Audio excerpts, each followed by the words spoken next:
투자는 건강하게, 마음 편하게, 오래. 안녕하세요. 케빈 베스만 허정욱입니다. 오늘 촬영일자 2월 28일 금요일입니다.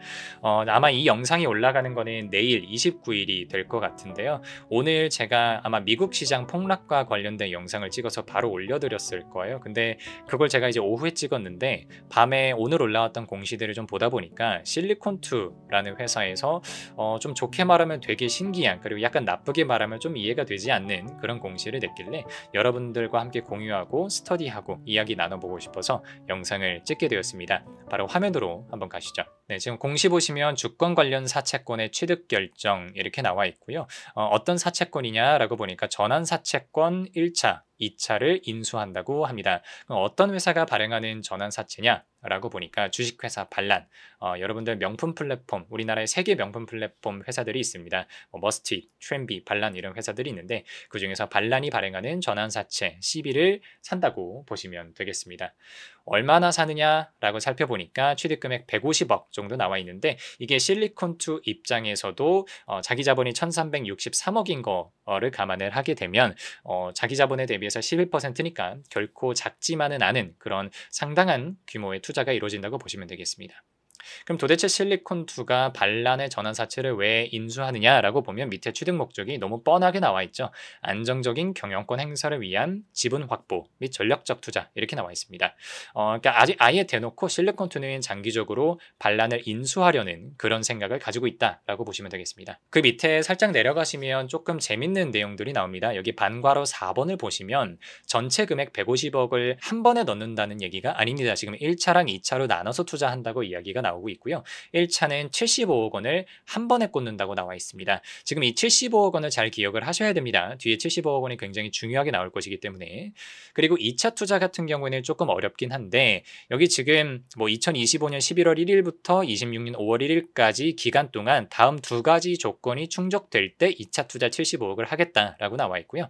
1번은 직전 2개월간 모두 연속으로 발행회사의 월 매출액이 그 중에서 사입 판매, 이게 보통 저희가 뭐 완사입 판매 이렇게 하는데 여기 가로치고 뭐라고 되어 있냐면 판매 중개 방식이 아닌 직매입 제품 판매라고 되어 있습니다. 이게 이커머스 같은 경우에는요, 회계적으로 매출을 잡는 방법이 두 가지로 나뉩니다. 하나는 저희가 뭐 수수료 매장 방식이라는 게 있고 두 번째는 직매입 방식이라고 하는 게 있는데 직매입 방식, 여기 뒤에 있는 직매입 방식은요, 내가 입점업체한테 물건을 직접 사서 내가 고객들한테 직접 물건을 파는 구조를 의미합니다. 그래서 그 산 물건이 그대로 원가로 잡히고요. 매출은 원가 플러스 수수료가 잡히는 좀 더 볼륨이 커져 보이는 그런 효과가 있는 게 직매입이고요. 중개 방식은 내가 중간에서 수수료만 수취하는 방식입니다. 나는 온라인 그 플랫폼을 입점업체들한테 그냥 공유를 해주고요. 파는 주체는 입점업체가 되는 거죠. 그러다 보니까 판매 중개 수수료만 벌고요. 얘네들이 판매하는 그 물건의 원가는 내 재무제표에는 반영시키지 않습니다. 그래서 일반적으로 저희가 이커머스를 전략적으로 분석을 할 때는 직매입 비중이 어떻게 되느냐, 직매입의 성장세가 어떻게 되느냐를 조금 더 중요하게 보기는 합니다. 그래서 실리콘2도 반란을 봄에 있어서 직매입 비중이 50% 이상이라서 조금 더 명확하고 구체적인 성장세를 보여주는 거를 첫 번째 조건으로 단 것 같고요. 두 번째로는 직전 2개월간 모두 연속으로 발행회사의 매월 영업이익 흑자를 달성할 것, 그러니까 손해보면 안 된다 이렇게 되는 거죠. 그래서 이 두 가지 조건을 지켰을 때 75억을 투자해주겠다 이렇게 봐주시면 됩니다. 전환권과 관련된 거 한번 보겠습니다. 먼저 이자율 보시면 표면 이자율은 지금 0%입니다. 근데 만기까지 전환권을 행사하지 못하는 경우에는 반란이 실리콘2한테 연 이자율 4% 정도를 맞춰줘야 됩니다. 그래서 만기까지 전환권이 행사가 안 되면 4% 정도는 최소로 먹을 수 있다라고 보시면 되고요. 지금 보시면 전환가액이 61,171원이 굉장히 중요합니다. 왜 그러냐면 반란이라고 하는 회사는 비상장 법인입니다.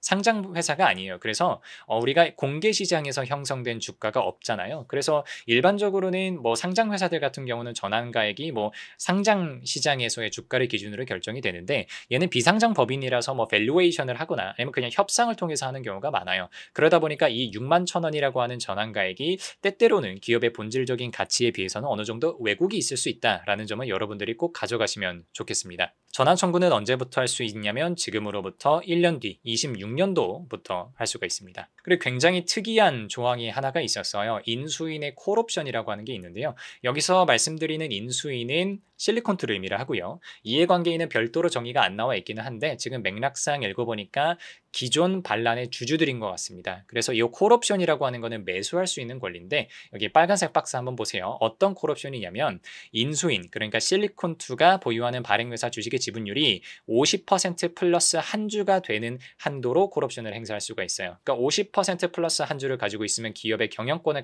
완전히 가져가겠다는 얘기잖아요. 그러니까 이번 콜옵션을 통해서 기존 주주들은 어떻게 보면 엑시트할 수 있는 그런 기회를 가져가는 거고, 실리콘투 입장에서는 완벽하게 반란의 경영권을 가져가는 그런 구조라고 보시면 되겠습니다. 근데 여기 밑에 3번 보시면 한 주당 행사 가격이 굉장히 재밌습니다. 조금 시간이 지나야 되는데요. 지금으로부터 한 3년 뒤 정도가 되겠네요. 28년도 3월에 보고가 될 27년도 감사보고서에서 나와 있는 에비타의 10배를 콜옵션 행사 당시에 발행회사의 발행주식 총수로 나눈 금액 나와 있는데, 그냥 일반적으로 저희가 PER 이런 거 다루는 것처럼 에비타 멀티플이라고 하는 개념이 있습니다. 에비타 멀티플이 대략 10배 정도 된다, 이렇게 이해하셔도 크게 틀리시지는 않을 겁니다. 그래서 이제 제가 궁금했던 건 이거였습니다. 반란이 어떤 회사길래 실리콘투가 이렇게 갑자기 인수를 하려고 하느냐. 그리고 최근에 실리콘투가 RCPS를 발행했다는 영상도 제가 찍어서 올렸잖아요. 그러면 그렇게 해서 조달된 금액의 상당 부분이 어쨌든 반란을 인수하는 데 들어간다는 얘기인데, 반란이 충분히 매력적인 회사냐 해서 반란의 재무제표를 한번 봤습니다. 지금 보시면 여기 당해년도가 23년도입니다. 안타깝게도 아직까지 반란의 24년도 감사보고서가 나오지 않았어요. 그래서 조금 시간이 지났긴 하지만 23년도, 여기가 22년도, 여기가 21년도 이렇게 보겠습니다. 21년도, 22년도까지만 하더라도 되게 괜찮았어요. 매출이 그래도 500억에서 890억으로 떴고, 물론 손실이 확대가 되기는 했지만 이때 뭐 플랫폼 기업들은 뭐 이걸 감수하고 성장하던 회사들이었으니까요. 근데 22년도 이후로 급격하게 경기가 꺾이면서 매출이 392억으로 훅 줄어들게 됩니다. 근데 손실은 여전히 나고 있으니까 자산이 확 줄어들면서 부채는 거의 변함이 없는데 자산이 확 줄어드니까 자본이 마이너스로 빠졌던 거죠. 그래서 지금은 반란이라고 하는 회사는 완전 자본 잠식 상태에 있는 회사입니다. 그래서 아마 재무 구조로 치건데 외부에서 자금이 빠르게 수혈되지 않으면 회계상으로 상당한 문제에 직면할 수 있는 그런 회사라고 보시면 되겠습니다. 그래서 한번 보시면 반란의 재무 상태표에서 좀 중요한 것들만 제가 한번 가지고 와봤는데요. 자산 쪽에 현금이 원래는 65억 정도가 있었습니다. 제가 억 원이라고 안 써놨네요. 근데 23년도에 보니까 이게 33억 원으로 줄어요. 근데 이게 부채 예수금이라는 게 떠 있는데 이게 22년도에 84억 원이다가 23년도에 107억으로 훅 하고 올라갑니다. 자, 예수금 부채라고 하는 게 뭐냐면 직매입을 함에 있어서 내가 물건을 사서 고객들한테 넘겨줄 거 아닙니까? 그럼 고객들한테 내가 결제를 받아서 이거를 입점업체들한테 결제해 줄 때까지 어느 정도 시간이 뜨게 됩니다. 그래서 아직까지 안 주고 내가 언젠가는 줘야 되는 그 금액을 예수금 부채라고 합니다. 근데 지금 보시면 내가 언젠가 빠른 시일 안에 결제해 줘야 되는 예수금이 107억인데 반란이라고 하는 회사가 가지고 있는 현금은 지금 33억밖에 없습니다. 그러니까 한 지금 딱 정확하게 74억 원 정도가 비는 거죠.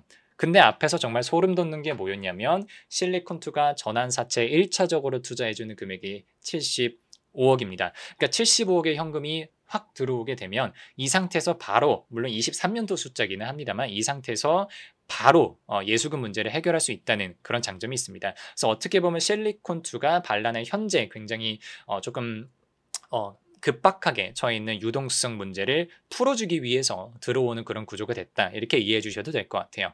그래서 이렇게 재무적으로 어느 정도 망가져 있는 기업이다 보니까 제가 갑자기 궁금했던 게 반란이 시장에서 평가받는 가치가 어느 정도 되느냐가 되게 궁금했어요. 근데 여기서 이 페이지를 설명드릴 때 여러분들이 조금 보셔야 되는 부분이 뭐냐면 이 기업 가치라고 하는 용어입니다. 많은 분들이 이게 정식으로 공부하시지 않은 분들이다 보니까 기업 가치라고 하는 그 워딩과 뭐 지분 가치 혹은 주주 가치 라고 하는 개념을 조금 헷갈립니다. 이게 동의어가 아니에요. 기업 가치라고 하는 거는요, 채권자의 가치와 주주 가치의 합으로 구성이 됩니다. 그래서 우리가 말하는 그 주주 가치가 뭐 지분 가치 혹은 시가총액, 적정 시가총액 아니면 equity value 이렇게 영어로 표현이 되는데, 여기에 채권자 가치, 보통 이제 부채 총계를 더합니다. 채권자 가치를 더해야 전체 기업 가치, 영어로는 enterprise value가 도출이 됩니다. 그래서 때로는 이 기자분들도 조금 오해해서 쓰시는 경우들이 있어요. 하지만 오늘 영상에서는요, 있고요. 여기 기자님께서 기업 가치라고 하는 용어를 정확하게 알고 쓰셨다고 가정을 하고 한번 설명을 드려보겠습니다. 작년 10월 달에 나왔던 기사인데요. 원래는 기업 가치가 3천억 정도로 평가를 받았다고 합니다. 근데 경기가 꺾이면서 기업 가치가 1,000억까지 내려왔는데 이번에 전환사채를 발행을 하면서 사실상 어떤 평가를 받았는지 한번 저희가 이야기 나눠보겠습니다. 조금 무식한 접근이에요. 그래서 원래는 이렇게 하면 안 됩니다. 하지만 저희에게 주어진 자료가 너무 없어서 조금 정말 러프하게 대충대충 계산했다는 건 먼저 밝히고요. 로직만 한번 가져가 보시면 되겠습니다. 23년도 현재로 반란이라는 회사가 발행한 주식수가 보통주랑 우선주를 먼저 구분 안 하겠습니다. 지금 FI들은 우선주로 들어와 있는데 이것도 다 전환했다고 가정을 하고요. 그러면 47만 7천 주 정도가 나옵니다.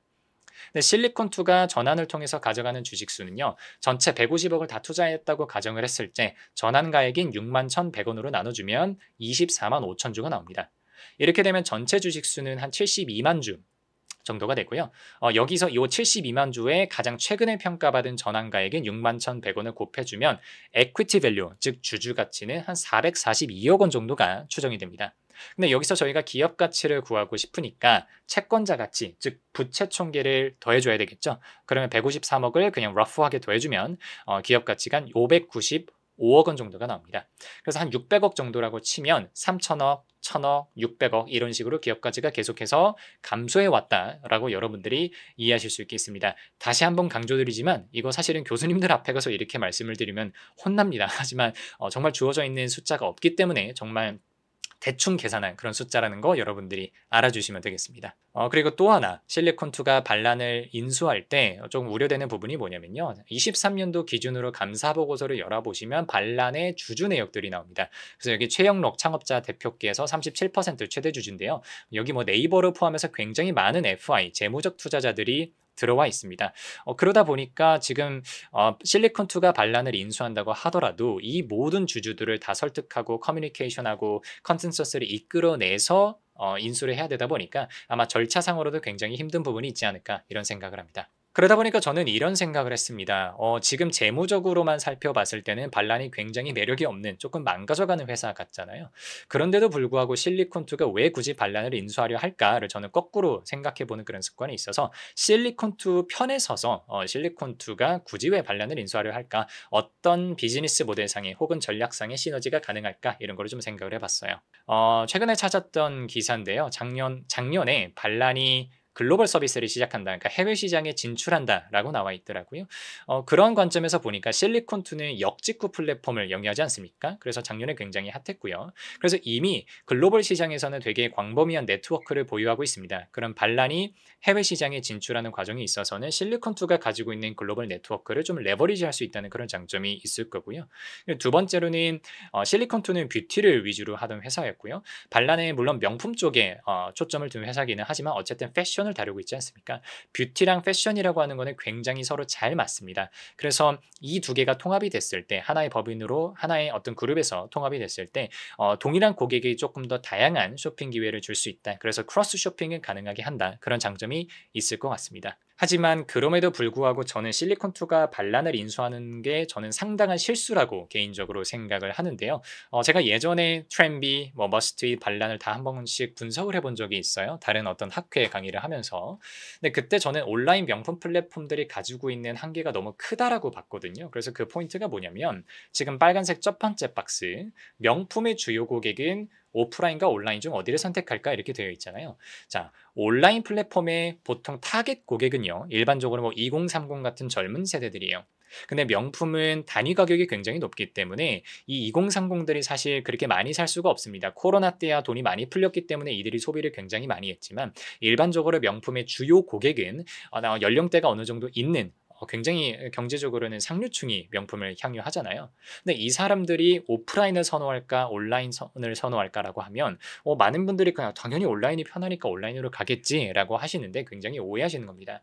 저희가 명품 매장을 가는 이유는 사실은 그 에르메스가 됐든 샤넬이 됐든 루이비통이 됐든 그 가방만 필요해서 가는 것은 아니거든요. 그 가방을 사는 그 고객 구매 여정이라고 하는데 구매 여정에 있어서 정말 내가 왕자님이 되고 공주님이 되는 그 경험을 하고 싶어서 사는 거거든요. 그래서 내가 최종 구매 의사 결정을 할 때까지 정말 거기에 있는 모든 직원들과 모든 그 환경들이 나를 떠받들어 주고 나를 모셔 주니까 그 경험을 사는 거거든요, 사실은. 근데 온라인 플랫폼에서는 그런 경험을 하는데 굉장히 큰 한계가 있다 보니까 조금 문제였다고 저는 개인적으로 생각을 하고요. 두 번째로는 명품은 필연적으로 브랜드들이 가지고 있는 헤게모니가 굉장히 강할 수밖에 없습니다. 그러니까 반란이라고 하는 회사 자체가 브랜드를 하지는 않지 않습니까? 결국에는 떼다가 파는 그런 구조가 되는데, 저희 뭐 압구정 로데오에 있는 편집샵들도 보시면 아시겠지만, 편집샵들이 그래도 잘 되는 편집샵들은 잘하는 이유가 뭐냐면 해외에 있는 어떤 현지 판매 업체들과의 어떤 그런 네트워크가 있기 때문에 가능한 비즈니스거든요. 이게 그냥 해가 떼고 그냥 할 수 있는 그런 사업이 아니에요.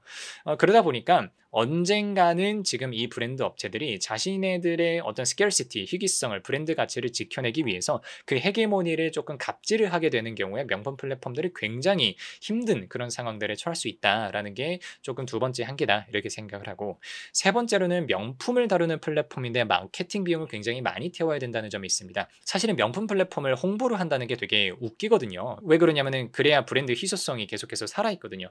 자기네들이 안 팔려가지고 막 광고를 채우고 프로모션을 한다라고 하는 게 브랜드 가치를 훼손하는 그런 행위거든요. 근데 이 명품을 플랫폼으로 다루는 플랫폼에서는 자기네 플랫폼을 알려야 되기 때문에 마케팅 경쟁을 하게 됩니다. 우리나라 명품 플랫폼 3사가 과거 3년 동안 그랬던 것처럼요.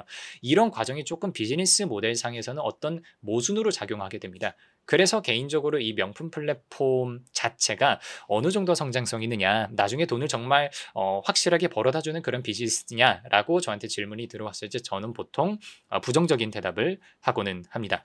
그래서 정리드려보면요, 저는 실리콘2가 반란을 인수한다고 하는 이 결정이 사실은 굉장히 큰 실수라고 생각을 합니다. 되게 조심스럽게 말씀드리려고 노력을 하면서도 제 의견을 부정할 수는 없는 것 같아요. 왜 그러냐면 뭐 앞에서 말씀드린 억지로 생각해냈던 그런 시너지와 이런 것들에도 불구하고 이미 반란이라고 하는 회사 자체가 비즈니스 모델상에 너무나 큰 한계를 가지고 있다고 저는 보고 있고요. 그리고 파이낸셜리, 재무적으로 본다고 하더라도 이게 굉장히 여러 가지 걸림돌들이 있고 기업 가치도 계속 줄어들어 왔었고 반란 자체가 자본 잠식에까지 빠져 있는 상황이기 때문에 어떻게 보면 실리콘2가 그냥 도와주기만 하고 여기서 뭔가 플러스 ROI를 내기는 조금 어려운 구조이지 않나 이런 생각을 하다 보니까요. 최근에 RCPS를 발행을 해서 그렇게 조달된 돈의 상당 부분이 반란을 인수하는 데 쓰였구나 라고 하는 그런 깨달음을 갖고 나서 보니까 조금 그동안의 실리콘2가 보여줬던 굉장히 긍정적이었던 성장세에도 불구하고 약간은 실망할 수밖에 없는 그런 공시였습니다. 그래서 여러분들도 한번 실리콘2의 어떤 단순히 주가 이런 거 움직임뿐만 아니더라도요, 이 회사가 가지고 있는 사업 구조 자체에 대해서 한 번쯤 고민해 보시는 그런 계기가 되셨으면 좋겠습니다. 긴 영상이었는데요, 여러분들께 도움이 되었으면 좋겠습니다. 감사합니다.